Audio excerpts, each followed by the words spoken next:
Hi అండి. ఈరోజు మన వీడియోలో పప్పుచారుతో కాంబినేషన్ చాలా బాగుంటుందనిపించే ఫిష్ ఫ్రై. ఈ ఫిష్ ఫ్రై చాలా క్విక్గా అయిపోతుంది. చాలా తక్కువ ఇంగ్రీడియంట్స్తో మనం చేసేసుకుంటాము.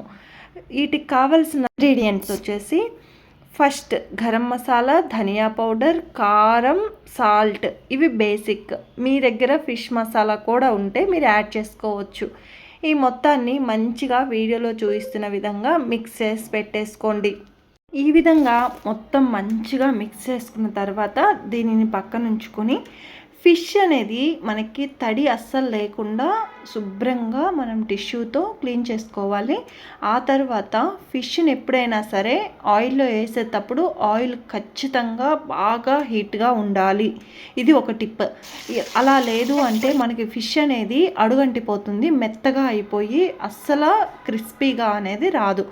ఇలా చేసాము అంటే ఫిష్ పైన ఒక లేయర్ లాగా క్రిస్పీగా, లోపల స్మూత్గా అయితే ఉంటుంది. సో ఈ టిప్ అయితే గుర్తుంచుకోండి. ఇక మనము ఎంత క్రిస్పీ కావాలో అనుకుంటున్నామో దాన్ని బట్టి ఫిష్ని అనేది ఫ్రై చేసుకోండి. నేనైతే ఇక్కడ ఈ విధంగా బ్రౌన్ కలర్ వచ్చేంత వరకు కూడా చేసుకున్నాను. ఇలా చేసుకుంటే చాలా బాగుంటుందండి.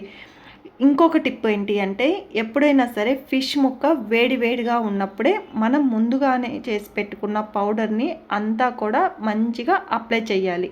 అలా అప్లై చేసామంటే ఈ మొత్తం మసాలా అనేది ఫిష్కి బాగా పట్టుకుంటుంది.